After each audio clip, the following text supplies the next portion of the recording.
11 तारीख से 19 तारीख तक गुप्त नवरात्रि चालू होंगे।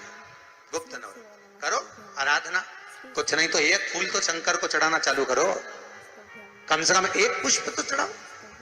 जिसको लगता है कि मेरे परिवार में कोई दूसरा व्यक्ति हस्तक्षेप कर रहा है या मेरा पति किसी पर नारी के साथ में रह रहा है या नारी किसी पर पुरुष के साथ में रह रही है, तो माखन थोड़ा सा प्रतिदिन मां जगत जननी के मंदिर में अवश्य समर्पित करें। 9 दिन तक समर्पित करोगे, कैसा भी दोष होगा, कैसे भी ग्रह होंगे, वो सब हट जाएंगे और जीव आपका हो। ये वो नवरात्र है जिसमें प्रेम आनंद बढ़ता है, स्नेह बढ़ता है। ये कोई साधारण नवरात्र नहीं है। भाई भाई में अगर द्वेष हो रहा है, विवाद चल रहा है, अदालत में बात चल रही है, कोई समझौता नहीं हो रहा, एक दूसरे से बातचीत बंद है, करो नवरात्र। यही गुप्त नवरात्र धारण करो। 9 दिन कुछ भी आप बाबा को पुष्प समर्पित करो। फूल लगता क्या है, कोई यहाँ लिखा तो आनंद रामायण में ये थोड़ी लिखा कि एक एक सोने की अंगूठी समर्पित करो। उन्होंने तो लिखा पुष्प, केवल पुष्प, केवल पुष्प, इससे ज्यादा कुछ नहीं। भगवान कोई कामना है आपकी नहीं हो रही, लग जाओ 11 तारीख से, कल की अमावस्या हो जाने दो 10 तारीख, बाबा को रिझाओ, उसको मनाने का प्रयास करो। माता जानकी जी ने वाल्मीकि बाबा से पूछा, गुरुदेव एक बात पूछना चाहते हैं। बोलिए क्या है? बात ये पूछना चाहते हैं गुरुदेव, मेरे प्रभु को देखे हुए बहुत समय हो गया, मेरे बच्चे भी मेरे पति को, मेरे प्रभु को नहीं देख पाए। गुरुदेव अगर कोई पूजन ऐसी होती हो जिस पूजन से मेरा पति का मुझे दर्शन हो जाए या मेरा पति मुझे मिल जाए, एक बार उनका दीदार हो जाए, जो मुझे देखे नहीं है बहुत दिनों से, ना मैंने उनको देखा है, एक बार दीदार हो जाए, एक बार वापस मिलन हो जाए। जिस व्यक्ति का कोई कार्य सिद्ध नहीं हो रहा है, कोई कार्य अटक गया है, मिलन नहीं हो रहा है, कोई अदालत तक में बात पहुंच गई है और मालूम पड़े संबंध टूटने वाला है, लग रहा है कि ये ससुराल वाले नहीं रख रहा है या लग रहा है कि ये संबंध हमारा खराब होने वाला है, उस व्यक्ति को ये व्रत 9 दिन के धारण कर लेना चाहिए, जो माता जानकी जी ने वाल्मीकि बाबा से पूछ कर करा था, जो माता सीता जी ने वाल्मीकि बाबा से पूछ कर करा था। तो वाल्मीकि बाबा ने कहा, जानकी अये सीते सुनो, एक व्रत है, एक उपवास है, एक व्रत है, एक साधना है, अगर वो तुम कर लोगी 9 दिन तक तो ये पक्का है कि तुम्हारे पति के दर्शन तुम्हें हो जाएगा और तुम्हारे पुत्रों को भी तुम्हारे पति का दर्शन हो जाएगा, उनके पिता का दर्शन। ठीक है, क्या उपाय? कहा शिव मंदिर में जाइए, पहले दिन 9 फूल कमल के हो, जो मिल जाए, परंतु एक जैसे फूल होना चाहिए। ये नहीं कि आज तुमने गुलाब का चढ़ाया, कल कमल का चढ़ा दिया, परसों गेंदा का चढ़ा दिया, नरसों चमेली का चढ़ा दिया, फिर रात रानी का चढ़ा दिया, ऐसे फूल ना चढ़ाए। एक जैसे फूल 9 दिवस तक। सीते हे जानकी, हे पुत्री, शिव मंदिर में जाकर अपने पति का स्मरण कर कर, कार्य का स्मरण कर कर 9 फूल प्रथम दिन घी का दिया लगाकर आप भगवान शंकर को कामना कर कर समर्पित करती हो। दूसरे दिन वही फूल दुगने हो जाना चाहिए 18। तीसरे दिन फिर 9 जोड़ लो 27, फिर 9 जोड़ लो, फिर 9 जोड़ लो, जोड़ते जोड़ते 90 दिन 81, कितने हो गए? ऐसे पुष्प शंकर भगवान को समर्पित करना। 10वां दिन होगा, पुत्री शिव कृपा करेंगे और तुम्हें अपने पति का दर्शन जरूर होगा। कर सकती हो? सीता जी बोली कर तो लूंगी, पर दिक्कत एक है। क्या? इतने में फूल चढ़ाऊं और फूल नहीं मिले तो? इतने में वहीं पर लव खड़ा हुआ था, पुत्र लव खड़ा हुआ था। उसने कहा मां चिंता क्यों करती है, फूल मैं ला कर दूंगा, तू तो बस व्रत धारण कर। यही गुप्त नवरात्रि का व्रत, इसी आषाढ़ी नवरात्रि का व्रत मां जानकी ने करना प्रारंभ करा और पुष्प लाने के लिए जब जाता पहले 9 फूल तो आश्रम में मिल गए, दूसरे 27 फूल 18 फूल भी आश्रम में मिल गए। धीरे धीरे धीरे धीरे जब 5 दिन हो गए, पुष्प की संख्या कम पड़ने लगी, तो लव को मालूम पड़ा कि मेरी माता को पूजन करने में दिक्कत हो रही है, पुष्प नहीं मिल रहा है। चिंता मत कर मां, अब तो कहीं से भी ला कर दूंगा तो दूंगा। और गया लव, गया।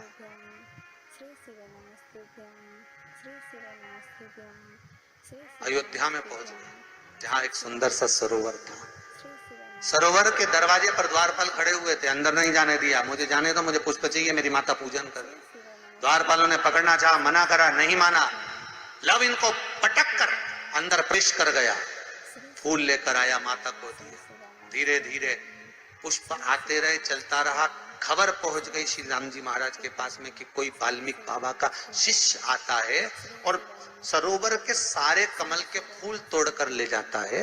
बड़ा उद्दंड है, सैनिकों को मार देता है। सैनिक वो पड़े दूरों। राम जी को सूचना मिली, आज 9वां दिन था, माता जानकी इंतजार कर रही है पुष्प आए। इतने में चारों तरफ सेना को लगा दिया गया कि आज सरोवर का एक पुष्प नहीं जाना चाहिए। और लव का युद्ध प्रारंभ हो गया उस अयोध्या के सरोवर पर। अंत में सबको पटक कर लव 81 फूल लेकर पहुंचे और माँ से कहा, माँ आज आखिरी का दिन है, शिव को रिझा ले। और माता ने शंकर भगवान को फूल चढ़ाया। 10वें दिन सूचना आ गई वाल्मीकि बाबा के पास में, तुम्हारा कोई शिष्य है लव, बड़ा उद्दंडी है, या तो उसको लेकर आओ, नहीं तो हमारी सेना उसको पकड़ने के लिए आ रही है। और किस माता का पुत्र है उस माता को भी लेकर आना, और किस भाई का भाई है वो उसको भी लेकर आना। और गुरुदेव आपने बालक को क्या सिखाया कि वो इतनी उद्दंडता कर रहा, आप भी आना, नहीं तो हम सेना लेकर पहुंचे। वाल्मीकि बाबा ने लिखकर पहुंचा दिया, चिंता मत करो, हम पूरे ही आएंगे। वाल्मीकि बाबा को तो मालूम था व्रत पूरा हो चुका है तो दर्शन तो होना ही है, भले कैसे भी हो, भले लड़ाई से हो, विवाद से हो, पर खबर तो आ गई ना, समझौता की कड़ी तो जुड़ गई ना। भगवान वाल्मीकि बाबा समझ गए, सीता जी से कह दिया तेरा व्रत पूर्ण हो गया बेटा, अब तू कल तैयारी कर चलने की। और लव को लेकर पहुंचे, प्रकट चैत्र नवरात्र में, शरदीय नवरात्र में, आषाढ़ी नवरात्र में, आदिकादिक पौष नवरात्र में हम शंकर की, हम जगतजननी जगदम्बा की जब स्थापना करते हैं, या हम नूतन घर का प्रवेश करते हैं, या गणेश जी की स्थापना करते हैं, या कोई दुकान को प्रवेश करते हैं, या कोई शुभ कार्य करने के लिए अग्रण्य होते हैं, तो हम कलश की स्थापना क्यों करते हैं? आज शिव महापुराण में शुरुआत में अपन शिव और पार्वती की यही संवाद को लेकर चलते हैं। आखिर कलश में ऐसा क्या है, कलश के अंदर आखिर ऐसा क्या विराजमान है कि 33 कोटि देवता उस कलश के अंदर आकर बैठ जाते हैं? महाराज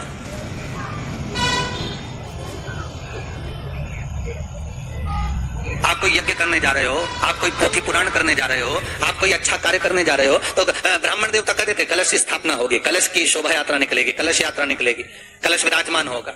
और आज हर की पौड़ी पर, प्रयागराज में, या उज्जैनी में, नासिक में जो बड़े बड़े कुंभ के मेले होते, कुंभ का मतलब भी तो कलश से होता, उसकी महत्वता क्यों है? उस कुंभ की, उस घड़े की महत्वता कहां से प्रकट हो गई? शिव महापुराण की कथा कहती है महाराज, भगवान ओघड़दानी शंकर स्वयं आद्य शक्ति जगदम्बा से कहते हैं कि जगदम्बा तू क्या चाहती है बोल। तो जगतजननी जगदम्बा कहती है कि जहां मैं हूं वहां शंकर है, ये आपने कह दिया, पर जहां शंकर है वहां पार्वती का होना जरूरी है। उसके लिए सिद्ध करने के लिए एक स्थान ऐसा बनाया जाए जहां पर शंकर विराजमान है और शंकर के साथ पार्वती विराजमान है। तो शिव जी ने कहा, पार्वती उसके लिए मैं तुझे एक सुंदर कलश का निर्माण कर देता हूं। दुनिया का रचनाकार, दुनिया की रचना करने वाले महाराज, संपूर्ण ब्रह्मांड की रचना करने वाले, जिनको भगवान शिव ने स्वयं ब्रह्मदेव से कहा है कि ब्रह्मा जी तुम सृष्टि खंड को आगे बढ़ाइए, सृष्टि की रचना करिए। और आज ही के दिन, यही चैत्रीय प्रतिपदा के दिन, यही इसको कहते हैं नया संवत्सर, नया वर्ष। हिंदू धर्म में क्यों कहा जाता है? आज ही के दिन ब्रह्मा जी ने महाराज सृष्टि की रचना करना प्रारंभ करा था। आज ही के दिन भगवान शिव और ब्रह्मा का संवाद हुआ था। सीधे भगवान शंकर ब्रह्मदेव के पास जाकर बोले थे, हे ब्रह्मदेव, आप सृष्टि की रचना करिए। तो ब्रह्मा जी ने पूछा था, सारे नक्षत्र आपने बनाए, सारे दिन आपने बनाए, सारी घड़ियां आपने बनाई, सारा पल आपने बनाया, मनुष्य की श्वास गिनती काउंटिंग अर्थात मनुष्य के शरीर की रोमावली, ये सब आपने। शिव महापुराण की कथा कह रही है कि दुनिया के सारे तीर्थ नहीं जा सकते, पृथ्वी की सारी नदियों में स्नान नहीं कर सकते, पवित्र नदियों में आप स्नान नहीं कर सकते, या किसी भी तीर्थ में जाकर एक रात्रि भी विश्राम नहीं कर सकते, या हमने जिंदगी में कोई दान करा ना करा, कोई पुण्य करा ना करा, कोई सत्कर्म करा ना करा, कोई शास्त्र पढ़ा ना पढ़ा, कोई शास्त्र सुना ना सुना, उसके बाद भी शिव महापुराण की कथा कहती है कि एक दिन में अगर मात्र एक बार भी आप शंकर के शिवालय में प्रवेश कर गए या मंदिर में प्रवेश कर गए तो सारे तीर्थ, सारी नदियां, सारे सरोवर, सारी बावड़ी, सारे तालाब, सारे कुंड के स्नान का पुण्य, दान का पुण्य प्राप्त हो जाता है, केवल शिव तत्व को प्राप्त कर लेने। शिव महापुराण की कथा कह रही है कि घर में जो दिया होता है वो दीपक भी कोई साधारण नहीं होता, उस दीपक की भी महत्वता है, उस दीपक का भी वर्णन है। महाराज एक बात और बहुत अच्छे से सुनिएगा, शायद आपकी जिंदगी को सवार हो, शायद आपके जीवन को सवार हो। मेरी जीजियों, मेरे जीजाओं, मेरी बेटियों, बेटाओं, कभी मौका लगे शंकर भगवान के शिवलिंग के पास में आप बैठे हैं, यहां तक शास्त्र कहता है कि घर में अगर किसी को बहुत तेज बुखार आ गया है, बहुत तेज बुखार, और बच्चा उस बुखार में तप रहा है, बहुत तप रहा है, महाराज तुम जिस दिए में भगवान की आरती उतारते हो, जिस दिए से तुम भगवान की पूजन करते हो, कभी मौका लगे और आप पूजन करने के लिए गए,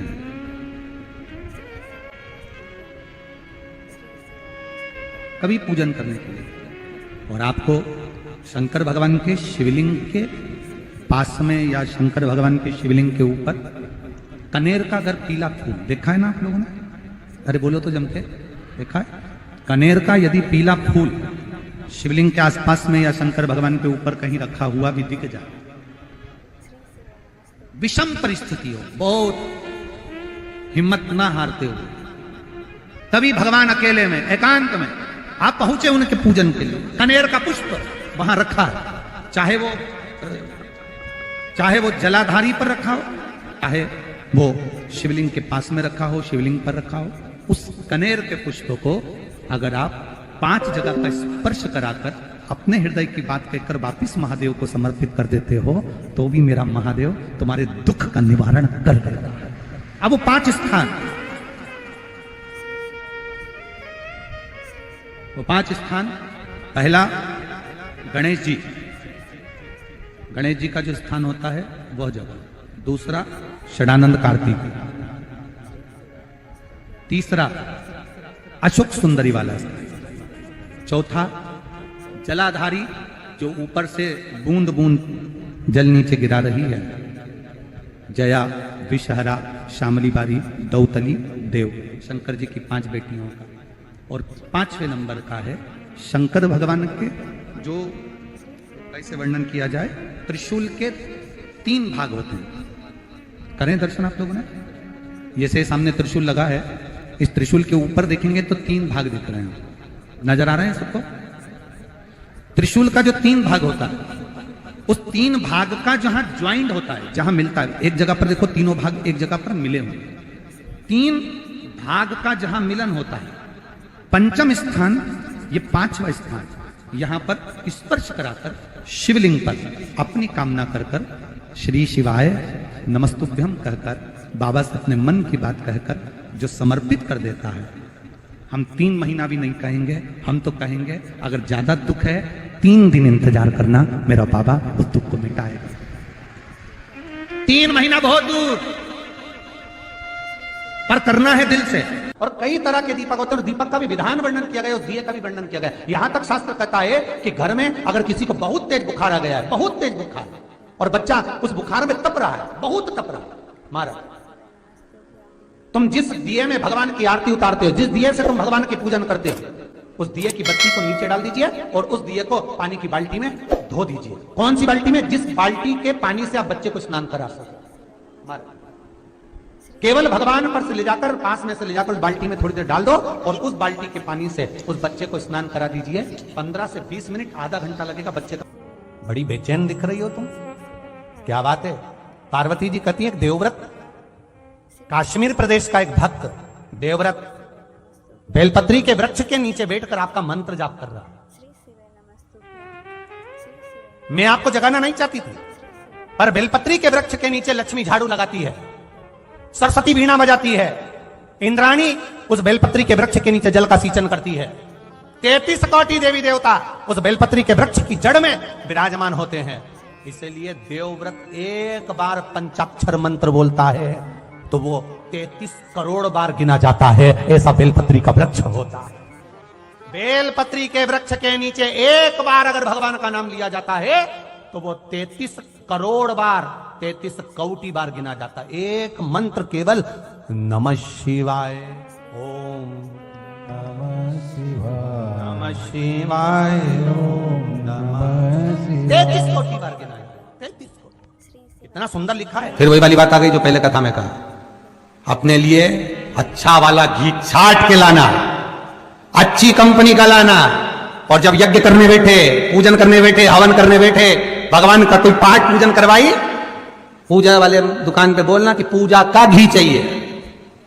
तो वो पूजा का सामान बेचने वाला भी चतुर था, उसने पूजा का ही घी दिया।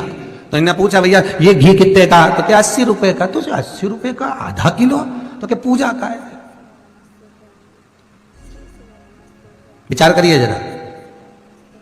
अब और मांग कितना रही है? बस बेटा सीए में पास हो जाए भगवान, इसीलिए मैंने पूजन कराई। अब भगवान बोल रहा 80 रुपया का घी हमको लगा रही चूना, 80 रुपया का, और वो पूजन वाले की दुकान पर जाके घी का दिया लगाइए। अगर 40 का पाठ कर रहे हो हनुमान जी का, और बहुत ज्यादा संकट है, बहुत ज्यादा परेशानी है, इसका पाठ करो तो तिल्ली के तेल का दिया लगाओ, काली तिल के तेल का दिया, तिल का तेल का दिया हनुमान जी के सामने आसन बिछाकर। बहुत तकलीफ है तो 3 पाठ प्रतिदिन करो, और एक आसन से जितने समय, 9 बजे अगर आप बैठते हो पाठ करने तो 9 बजे ही बैठना है। अरे हमारे सीहोर में घड़ी पूजा की दुकान है, हम अब कई परिचित हैं, उनके यहाँ चले जाते हैं। हमने पूछा क्यों रे तुम्हारे तो सारा अगरबत्ती रखी, धूप बत्ती रखी, दिया बत्ती रखी, सारी रखी, ये घी का पैकेट भी रखा, उसमें नाम भी लिखा है, ये काय का घी असली है भगवान की? अरे गुरु जी कोई असली है, बस घी है, उसमें लिखा है शुद्ध घी। तो इनका शुद्ध घी तो लिखा है, पर ये कितने का है? 65 रुपए का डब्बा है। हमने कितने किलो का? आधा किलो का। हमने कहा वाह, काय के लिए होता है क्या? लोग लेके जाते हैं हवन पूजन के लिए।